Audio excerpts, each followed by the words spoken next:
Pain shot through Tom Rivers's skull like lightning as consciousness slowly returned.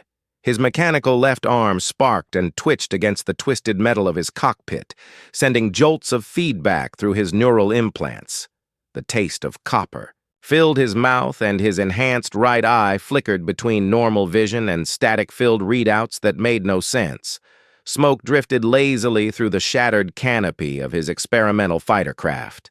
The acrid smell of burning circuits, mixed with something sweet and floral that definitely wasn't from his ship. Tom tried to move and immediately regretted it. His ribs felt like broken glass grinding together, and his left leg was pinned under a chunk of twisted hull plating. Through the haze of pain, he noticed something odd. The sky above him wasn't the familiar blue of Earth or the red-orange of Mars where he'd last been stationed. Instead, it was a soft purple color, with two small moons visible even in daylight. Crystalline formations jutted from the ground around his crash site like frozen waterfalls, catching and reflecting light in ways that hurt his enhanced eye. Tom's mechanical fingers found the emergency release for his crash restraints. The buckles hissed as they disengaged, and he slumped forward with a groan. His internal systems were going haywire. The heads-up display in his right eye kept cycling through. Error messages in multiple languages, some of which he didn't recognize. The servo motors in his prosthetic arm whined and clicked as damaged circuits tried to function. He'd been testing the new temporal displacement drive when everything went wrong. One moment he was following a routine flight path through empty space, and the next moment alarms were screaming and his ship was shaking apart around him. The last thing he remembered was his AI companion Aria shouting something about temporal distortions before her voice cut to static. Now he was stranded on an unknown planet with a ship that looked like it had been put through a blender. Tom managed to free his trapped leg and crawl out of the wreckage. The gravity here felt lighter than Earth standard, which was the only good news so far. His mechanical components were damaged, but still functional enough to help him stand. The landscape around him was unlike anything in the colonial databases. Tall, twisted trees with silver bark grew in perfect spirals toward the purple sky. Their leaves shimmered like metal in the strange light. Flowers the size of dinner plates bloomed in impossible colors that his enhanced eye couldn't quite process. Everything felt alien yet beautiful, in a way that made his chest tight with homesickness. Tom was checking his suit's life support systems when he heard them approaching. Footsteps crunched on the crystalline ground, multiple sets moving in perfect synchronization. He spun around, his hand instinctively reaching for his sidearm, and froze. Three beings emerged from behind the twisted trees. They stood nearly 8 feet tall with elongated limbs and skin that shifted between blue and silver like oil on water.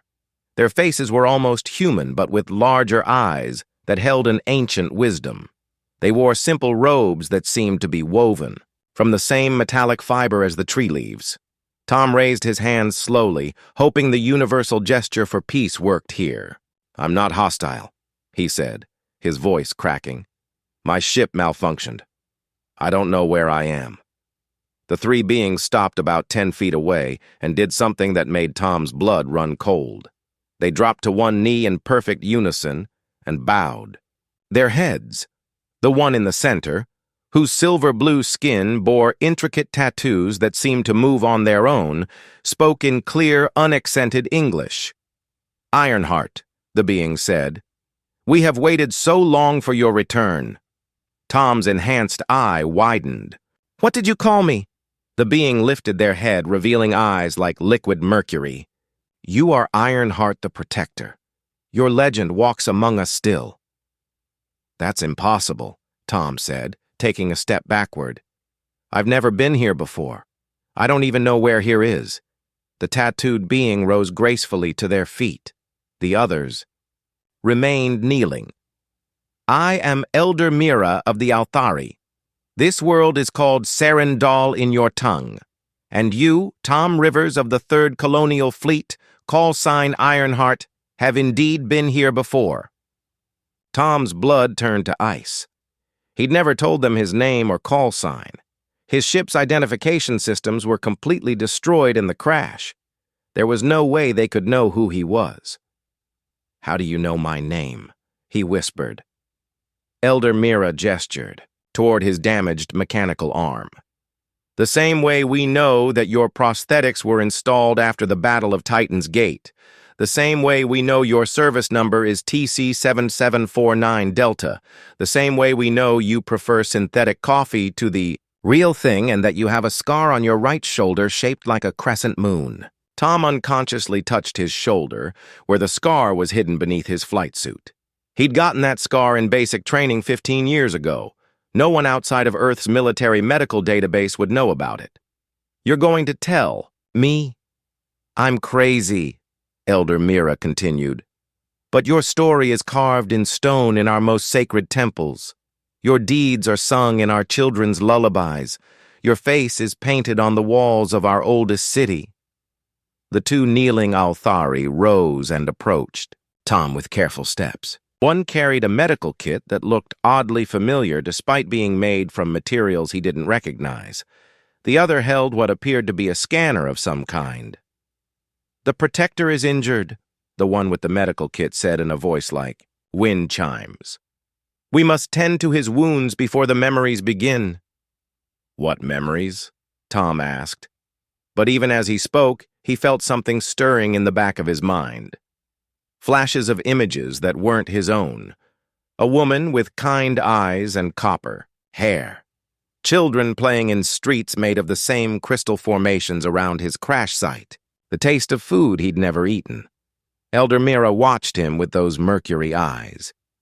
"Your mechanical components are reacting to our world's temporal field. Soon you will remember what you have forgotten. Soon you will understand why we have been preparing for your return for 200 years. Tom's legs gave out, and he sat heavily on a chunk of his destroyed ship. 200 years. That was impossible. He was 34 years old. He'd been born on Earth, trained on Luna Base, served in the colonial fleet. His entire life was documented. But as the Althari medic began treating his wounds with gentle efficiency, more images flashed through his mind. He saw himself, but older, walking through a city of crystal and metal. He saw massive insect-like creatures attacking from the sky. He saw himself fighting them with weapons that were somehow both his and not his. "This is impossible," he said again, but his voice lacked conviction. Elder Mira knelt beside him. "Nothing is impossible when time itself bends, Ironheart. You have come home." 3 days of walking through the crystal forests brought them to the Althari city of Velharim. Tom had expected primitive buildings made of stone or wood, but what he found took his breath away. Towering spires of grown crystal rose from the ground like frozen music, connected by bridges that seemed to float without support. The architecture was both alien and familiar, as if he'd seen it before in dreams he couldn't quite remember. The Althari people lined the crystal-paved streets as Elder Mira led Tom through the city. They didn't crowd or press close, but Tom could feel their eyes on him. Some touched their foreheads with 2 fingers and whispered words he didn't understand. Others simply stared with expressions of wonder and recognition that made his skin crawl. "They know me," Tom said to Mira. His mechanical arm had been repaired by Althari technicians using methods that shouldn't have worked but did. The servo motors hummed smoothly now, better than they had in months. "Every child here learns the story of Ironheart before they learn to read," Mira replied. "You are not just legend to us. You are hope made flesh." The temple they entered was carved from a single massive crystal formation. Light filtered through the walls in patterns that shifted and changed as they walked deeper into the structure. Tom's enhanced eye tried to analyze the construction and failed. The technology here was beyond anything in the colonial databases, yet it felt ancient. Mira led him to a circular chamber where the walls were covered in detailed murals. Tom stopped dead when he saw them. The painted figure looked exactly like him, down to the specific design of his mechanical prosthetics. The same scarred face, the same tired eyes, the same pilot's bearing, but the scenes depicted events he'd never experienced. The painted Tom stood on a battlefield surrounded by the corpses of massive insect creatures. He held weapons that were clearly human in design, but more advanced than anything currently in service. In another panel, he was teaching young Althari to use human technology. In yet another, he was older, gray-haired, standing with a copper-haired woman who looked at him with obvious love. "This is impossible," Tom whispered, reaching out to touch one of the murals. The paint felt old, ancient even. These weren't recent additions. "When were these made?" A new voice answered him. 193 years ago. Tom turned to see a young Althari approaching.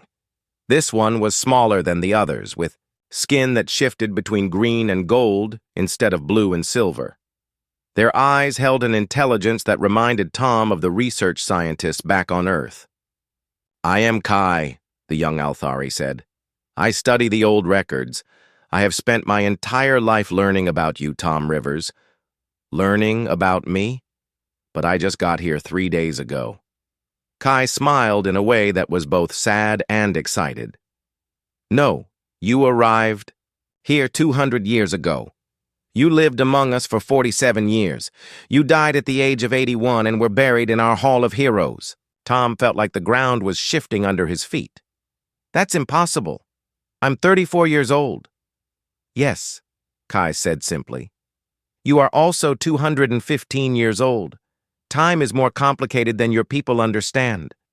Kai led Tom deeper, into the temple to a vault sealed with both Althari crystal technology and what looked suspiciously like human biometric scanners. The scanners activated when Tom approached, his enhanced eye interfacing with systems it had no business recognizing. "How does it know me?" Tom asked. "Because you programmed it," Kai replied as the vault door opened with a soft hiss. Inside, Tom found artifacts that made his head spin. His old pilot's helmet sat on a pedestal, battle-scarred and weathered but unmistakably his. The name T. Rivers was etched inside in his own handwriting. A holographic projector displayed images of him with Althari citizens, but he was older in these pictures, wearing clothes he'd never seen but somehow knew were comfortable. Most disturbing was a photograph lying beside the helmet. It showed Tom, maybe 15 years older than he was now, with his arm around a woman with copper hair and laughing eyes. She was human, definitely human, but Tom had never seen her before. Yet looking at her face made his chest tight with an emotion he couldn't name. "Who is she?" he asked, picking up the photograph. "Her name was Anna," Kai said softly. "She was your wife." Tom dropped the photo like it was on fire. "I don't have a wife. I've never been married." "Not yet," Kai said. "But you will be. She hasn't arrived yet, but she will. The temporal echoes show her coming here about 5 years from now." Tom's mechanical arm began to spark again, responding to his emotional state. His enhanced eye was displaying readouts that made no sense, temporal displacement measurements that shouldn't exist. "What the hell is happening to me?" Kai picked up the photograph and looked at it with reverence. "You are caught between what was and what will be." The original Tom Rivers lived his entire life here, but when he died, the temporal energies that brought him here didn't dissipate. They created an echo effect, pulling other versions of you through time to arrive at the same moment, the same place. Other versions? You are the 4th Tom Rivers to arrive here. Each one lived a full life among us. Each one died of old age. Each one is remembered and honored. Tom sank into a chair that was sized for humans, despite being in an alien temple. "So, I'm not the original." "You are all the original," Kai said. "And you are all echoes. Time doesn't work the way your scientists think it does. There is no single Timeline, no prime version of events. There are layers upon layers, each as real as the others. Tom's head was pounding. His mechanical components were sending feedback through his nervous system, and the strange dreams he'd been having for days were getting stronger. Images of battles he'd never fought, memories of friends he'd never made, the taste of Althari food and the sound of a woman's laughter. "Why doesn't this drive me insane?" he asked. "Because you are Ironheart," Kai said simply. "Your mind was strong enough to survive the temporal displacement. That's why the universe keeps bringing you back here. That's why our people have waited and prepared for 2 centuries. You are the protector we need when we need you most." Tom looked at the artifacts around him. A lifetime he'd never lived. Relationships he'd never formed. Battles he'd never fought. But as he examined them, each item felt familiar. The weight of the helmet in his hands, the grip of weapons he'd never trained with, the face of a woman he'd never met but somehow knew he would love. "The Devourers are returning," Kai said quietly. "Our scouts report massive hives awakening in the outer system.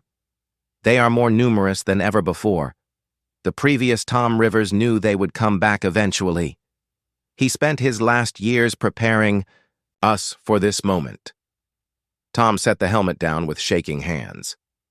"And you think I can stop them?" "I know you can," Kai replied. "Because you already have. 3 times before, in 3 different timelines. Each time you saved us. Each time you found a way to win against impossible odds. That is what humans do, Tom Rivers. That is who you are." Tom looked up at the murals again, at the painted version of himself standing victorious over alien monsters. The man in those pictures looked confident, determined. He looked like someone who knew exactly who he was and what he had to do. Tom didn't feel like that man. But as Kai handed him the photograph of Anna again, something stirred in his chest. Not memory exactly, but potential. A future that felt as real as his past. "When do they arrive?" he asked. "Soon," Kai said. "But first, you need to remember who you really are." The discovery came by accident when Tom was trying to repair his damaged fighter. He'd been working in the Althari engineering bay for 6 hours, his mechanical fingers dancing over circuits that should have been completely alien but felt as familiar as his own heartbeat. Every time he reached for a tool, his hand went to the right place without looking. Every time he needed to reroute power, he knew exactly which crystals to tap. His ship's AI core had been severely damaged in the crash, but Tom had managed to bring Arya partially online. Her voice crackled through the speakers, distorted but recognizable. "Tom," Arya said, "I need to tell you something about our mission." Tom paused in his work, a fusion spanner frozen halfway to its target. "What about it?" "You don't remember. Because the temporal displacement scrambled your short-term memory engrams, but we weren't on a routine patrol. We were testing something classified, something that could change everything." The spanner slipped from Tom's fingers as memories came flooding back. Not the false memories of other timelines, but his own suppressed recollections. The briefing room on Luna Base. Admiral Carter explaining the temporal displacement drive. The promise that it would allow instantaneous travel across the galaxy by briefly slipping through the spaces between moments. "The prototype drive," Tom whispered. "Affirmative. And it didn't malfunction the way we thought. I've been analyzing the quantum signature of this planet, cross-referencing it with our departure coordinates. Tom, we aren't just lost in space. We're lost in time." Elder Mira entered the workshop carrying a cup of something that smelled like cinnamon and starlight. She'd been teaching Tom about Althari history, and he'd been teaching her about human technology. The cultural exchange felt natural in a way that still disturbed him. "Is your mechanical companion functioning properly?" she asked, settling gracefully onto a crystal bench that had somehow been grown to human proportions. "Arya's fine," Tom said. "She's just telling me things I wish I didn't know." "The temporal drive didn't move you through space," Arya continued. "It moved you through time, but not in a linear fashion. You've been caught in what my sensors are reading as a temporal loop. Every time the drive activated, it pulled another version of you from a slightly different timeline to this exact moment, this exact place. Tom sat down heavily. The implications were staggering. So there really were other versions of me? 4 total, including yourself. But Tom, there's something else. The quantum resonance patterns suggest this wasn't random. Someone or something has been deliberately manipulating the temporal fields around this planet. Mira sipped her drink and watched Tom with those mercury eyes. Tell him about the architects area. Tom's enhanced eye widened. You can hear her? Althari technology has been interfaced with your ship's systems since the first Tom arrived, Mira explained. We've been listening to every conversation, learning from every piece of data. The being you call Arya has taught us more about human technology than 2 centuries of study could have accomplished. I've been trying to protect Tom's psychological state, Arya said, but Elder Mira is correct. There are things you need to know. Tom's mechanical hand clenched involuntarily. What things? The original Tom Rivers didn't just crash here by accident. He was brought here by the same entities that created the Devourers. They're called the Architects, and they're ancient AI constructs from a civilization that died out millions of years ago. The workshop suddenly felt much colder. Tom had faced down enemy fleets and killer robots, but the idea of ancient AIs pulling strings across time made his skin crawl. Why? He asked. What do they want? Mira set down her cup. They want to study you. Humans are unique in the galaxy, Tom.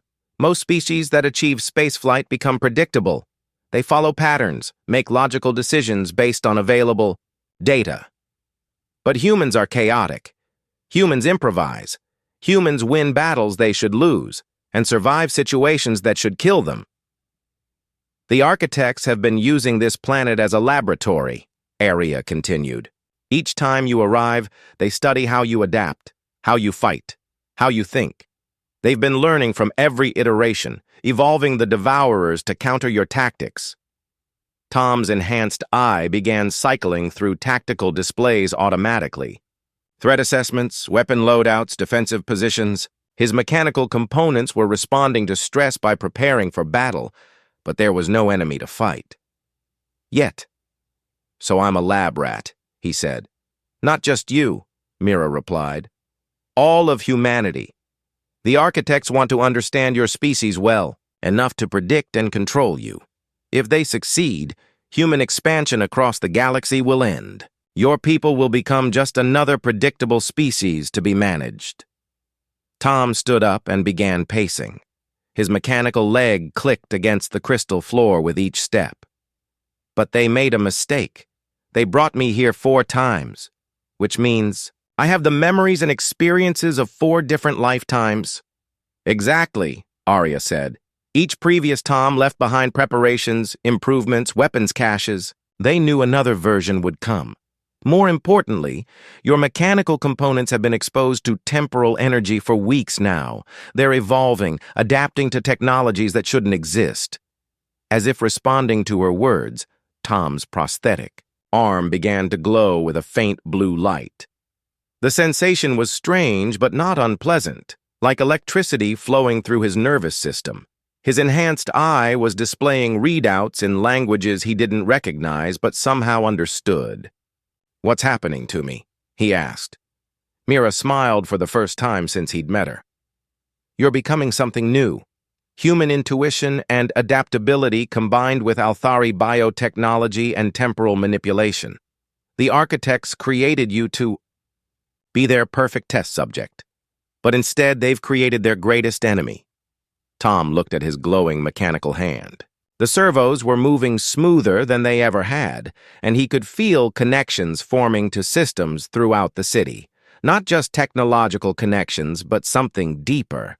The crystal formations weren't just pretty decorations. They were a vast computational network, and somehow he was becoming part of it. The previous Toms left messages for you, Mira continued.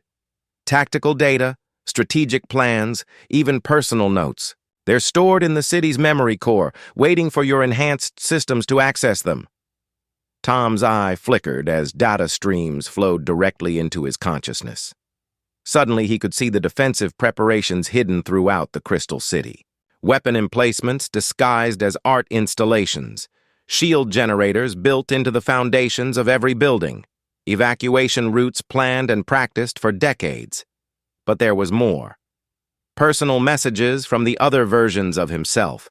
Advice on fighting the Devourers, warnings about architect tactics, and strangest of all, notes about relationships he would form, people he would meet, moments that would define his new life.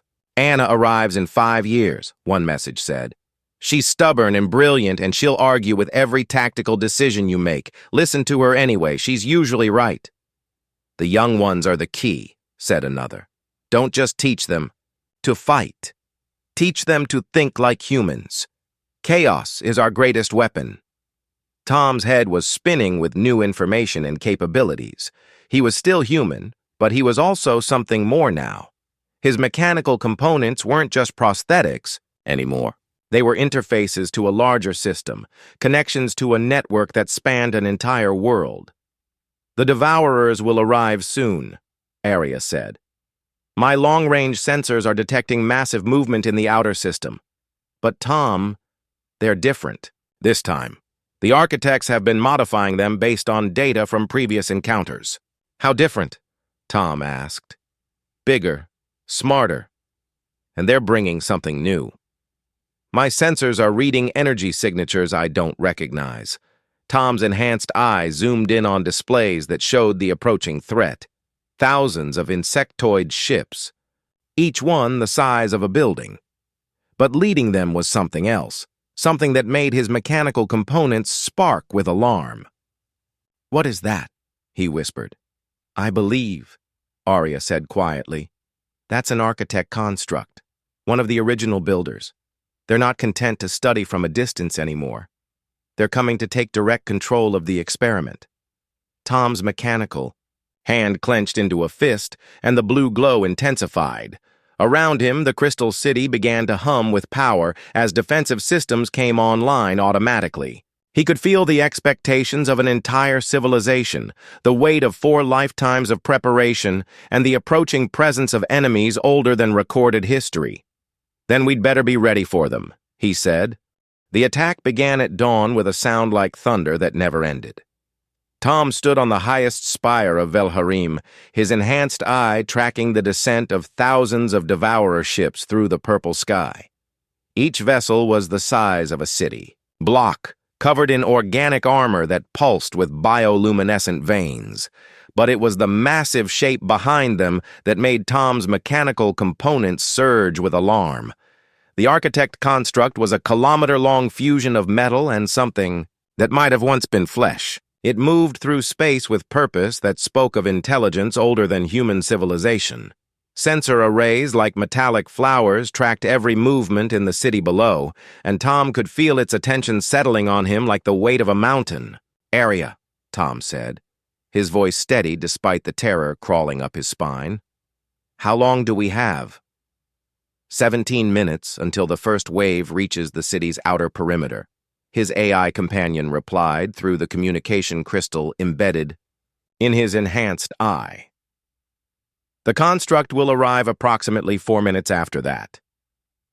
Tom's mechanical hand reached out and interfaced directly with the city's defensive grid.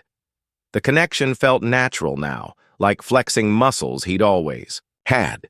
Power flowed through crystal conduits buried deep in the rock, charging weapons that had been waiting for this moment for 2 centuries. Below him, the Althari moved with practiced precision. There was no panic, no confusion. Every citizen knew exactly where to go and what to do. Elder Mira had told him once that their entire culture had been shaped by the knowledge that this day would come. Children learned evacuation routes before they learned to walk. Adults practiced emergency procedures like morning prayers. Tom. Kai's voice came through the communication system. The young scholar was in the command center 3 levels down, coordinating defensive positions. The historical records show the previous encounters. Do you want to review the tactical data? Already have it, Tom replied. The memories of his other selves were crystal clear now, integrated into his consciousness, like downloaded files. He knew exactly how the Devourers would attack because he'd fought them 3 times before. But something was different this time. The approaching ships weren't following the old patterns. They were adapting, changing their formation in real time as they analyzed the city's defenses. 200 years of studying human tactics had taught the architects well. Tom's enhanced eye zoomed in on the lead Devourer ship. The creatures inside were clearly visible through the translucent sections of the hull. They looked like a fusion of insect and machine, with multiple arms ending in weapons that shifted and morphed based on their target. But these weren't the same Devourers from his inherited memories. These were sleeker, more purposeful, enhanced. They've been modified, Tom said. The architects have been upgrading them. Upgrading how? Mira's voice joined the communication network. She was in the primary shield generator chamber, ready to channel her people's collective mental energy into the city's defenses. They're learning from every encounter. Look at their approach vectors. They're avoiding the kill zones the previous Toms established. They're adapting to human tactics in real time. Tom's mechanical components began to glow brighter as he interfaced, deeper with the city's systems. The crystal network responded to his presence, defensive algorithms that had been refined by 4 lifetimes of combat experience spreading throughout the network like wildfire. But as the first Devourer ships reached the outer defense perimeter, Tom realized the true scope of the problem. The creatures weren't just attacking the city, they were attacking reality itself. "Arya," he said, his voice tight with alarm. "Are you reading these energy signatures?" "Confirmed. They're using temporal manipulation weapons." "Tom, they're trying to erase the city from existence by attacking it across multiple timelines simultaneously." The first wave of attacks hit the outer shields with force that lit up the purple sky like an artificial sun. But instead of simple energy beams, the weapons created tears in space-time itself. Tom watched through the city's sensors as sections of the outer district flickered between existing and not existing, caught in temporal flux. "Now I understand," Tom said grimly. "They're not just trying to destroy us. They're trying to undo us, erase every version of this timeline where we win." The second wave of attacks came from above as Devourer ships dove through the atmosphere like living meteors. Tom's defensive systems responded automatically, crystal spires throughout the city focusing energy beams that could slice through starship armor. But for every ship they destroyed, 2 more took its place. "Tom," Kai's voice was strained. "The historical records are changing. I'm watching the database rewrite itself in real time. Previous battles that we won are being altered to show defeats." Tom's enhanced eye widened. "They're rewriting history, using temporal weapons to change the past." The architect construct finally entered the atmosphere, its massive bulk blotting out one of the small moons. Tom could feel its presence in ways that had nothing to do with his physical senses. It was old, impossibly old, and it was furious. 4 times it had watched its experiments escape control. 4 times the unpredictable chaos of human nature had ruined carefully laid plans. "Citizens of Vel Harim," the construct's voice echoed across every communication channel, transmitted directly into every mind within 1,000 kilometers. "You have been subjects in a vital experiment.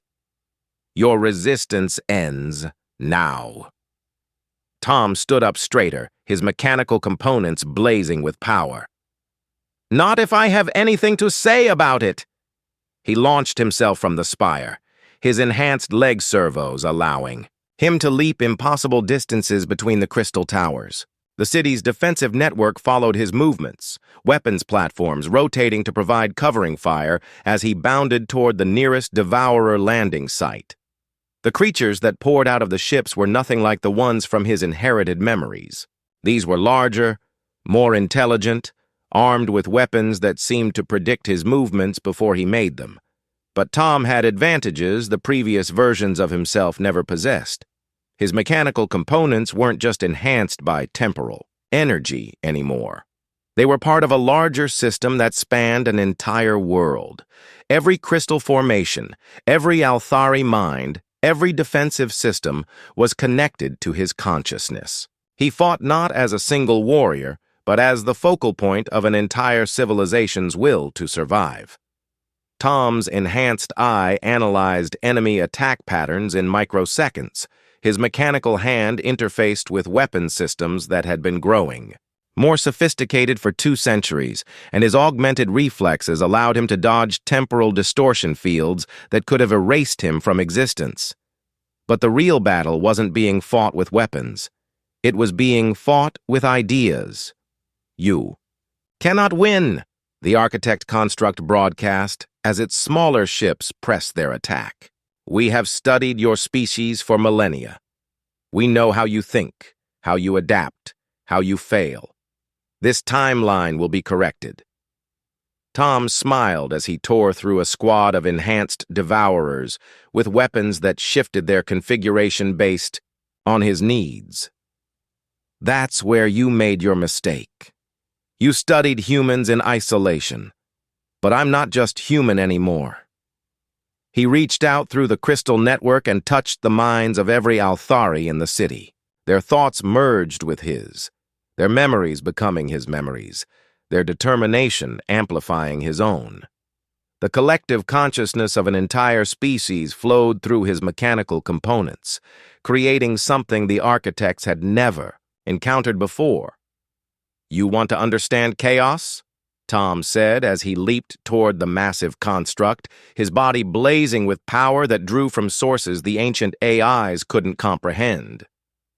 Let me show you what happens when human unpredictability meets alien wisdom. The construct's weapons swiveled to track him, energy beams capable of cracking planets focusing on his small form. But Tom was no longer bound by the limitations of flesh and metal. He was something new, something that existed in the spaces. Between organic and artificial, between one timeline and another, the real fight was about to begin. Tom crashed through the hull of the architect construct like a meteor made of flesh and lightning. His mechanical components blazed with energy drawn from the collective consciousness of an entire world, but he could feel the power burning through his systems faster than they could adapt. He had minutes at most before his prosthetics overloaded completely. The inside of the ancient ship was a maze of corridors that seemed to shift and reconfigure themselves as he moved. Walls pulsed with bioluminescent patterns that hurt to look at directly, and the air itself felt thick with temporal distortions that made his enhanced eye flicker between different versions of reality. "Area," Tom said, his voice strained as he fought his way deeper into the construct.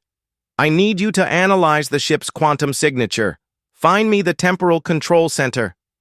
"Tom, your mechanical components are approaching critical overload. If you push them much further, the feedback could kill you. Better than letting these things turn humanity into lab rats for the next 1,000,000 years." Behind him, the sounds of battle echoed through the crystal city. The Althari were fighting with weapons and tactics refined by 2 centuries of preparation, but Tom could feel their defensive lines being pushed back. The enhanced devourers were too numerous, too adaptable. Without the construct's controlling intelligence, the city might survive. With it, they were all doomed. Tom rounded a corner and found himself face to face with something that made his blood freeze. It looked like him, but wrong. The same scars, the same mechanical prosthetics, but the eyes held an emptiness that spoke of a mind hollowed out and filled with alien purpose. "I am Tom Rivers," the duplicate said in his own voice. "Iteration 7. I have been perfected."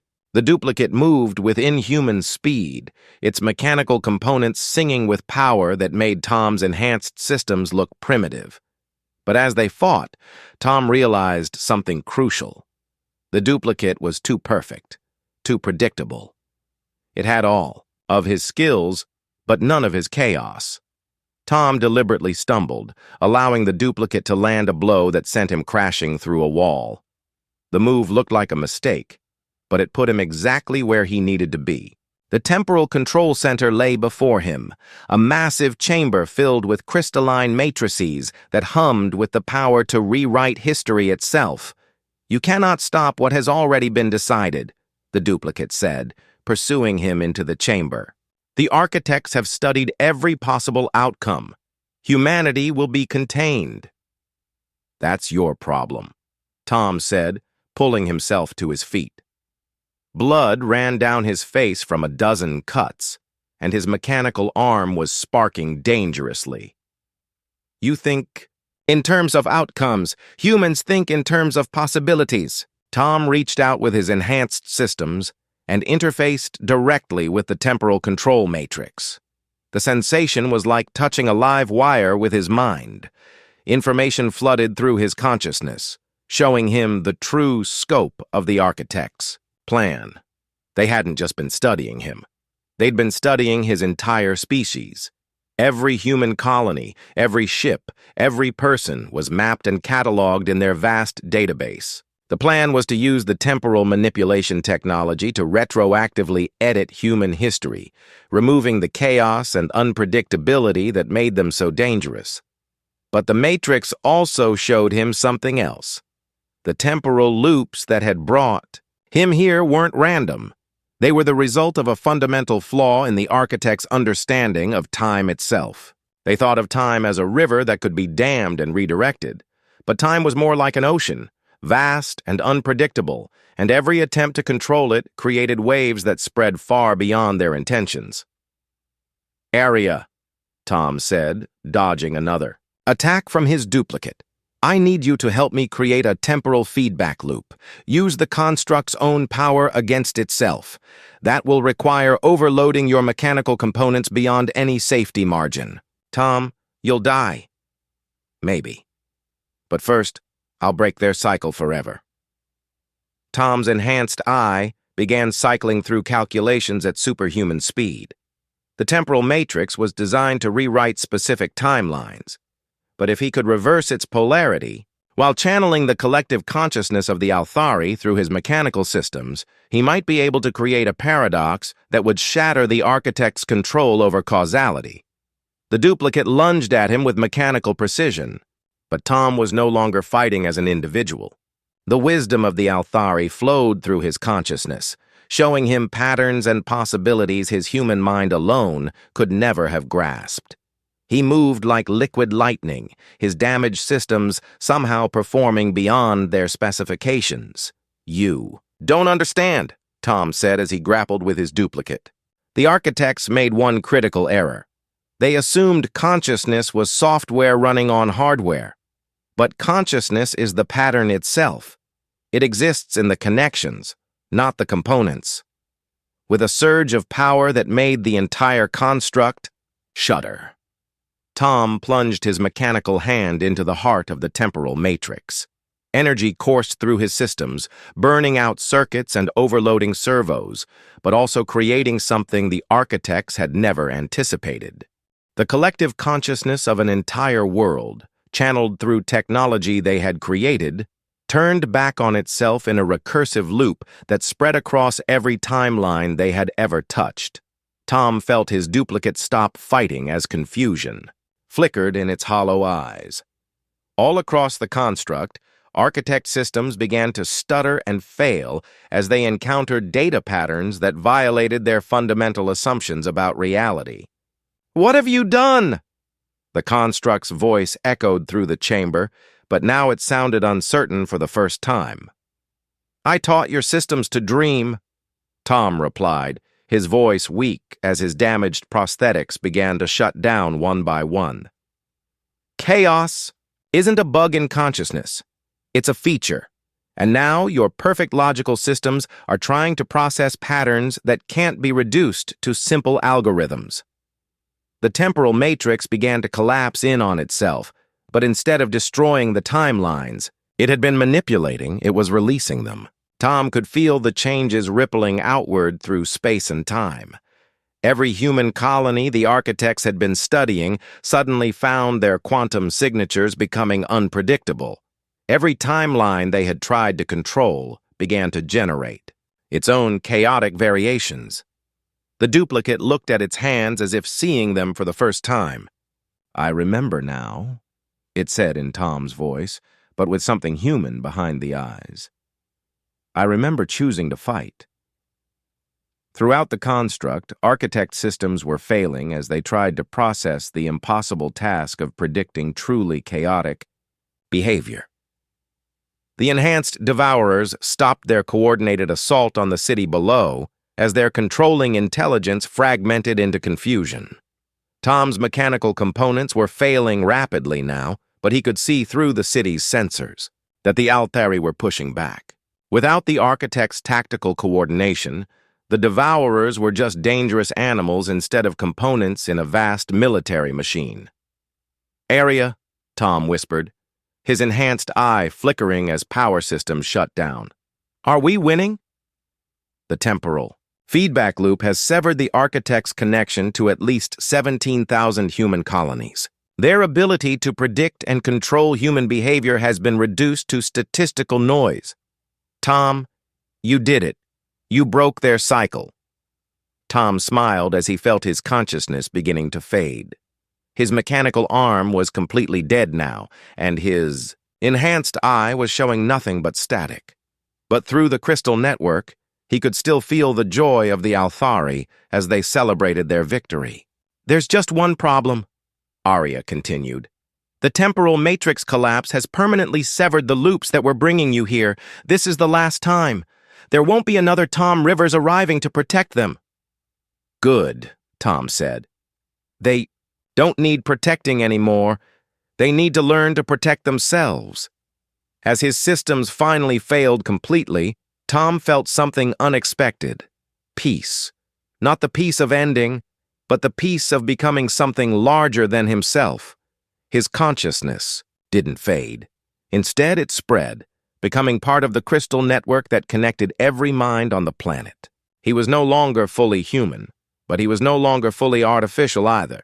He existed in the spaces between categories, in the connections that made consciousness possible.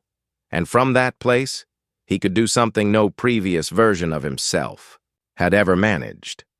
He could teach.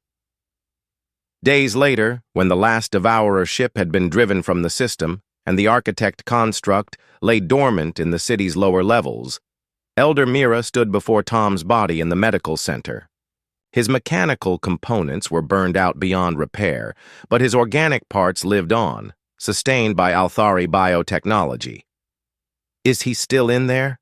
Kai asked, watching the readings on the medical scanners. "He's everywhere," Mira replied, touching the crystal walls. "His consciousness has become part of our world's memory. He'll be here to guide us when we need him most." Through the crystal network, Tom's voice reached them, warm with an emotion that was somehow both human and something more. "The architects are gone, but there are other threats out there. Other species that will try to limit human potential. Train the young ones, Mira. Teach them to think like humans. Chaos is our greatest gift to the universe." "What about Anna?" Kai asked. "The temporal readings show she'll still arrive in 5 years. Tom's laughter echoed through the crystals. "Then I'll be here to meet her. Not as I was, but as I've become. Something new. Something that bridges the gap between organic and artificial, between order and chaos." Far above them, in the command center, new signals were appearing on the long-range sensors. Human ships, drawn by the quantum disturbances of the battle, approaching the system. First contact protocols were being established. Trade agreements were being proposed. The age of isolation was ending. The Althari were about to become part of something larger, a growing alliance of species that had learned to value chaos and unpredictability over order and control. And somewhere in the crystal network that connected every mind on the planet, Tom Rivers smiled and began planning for a future where humanity would never again be caged by those who feared their infinite potential.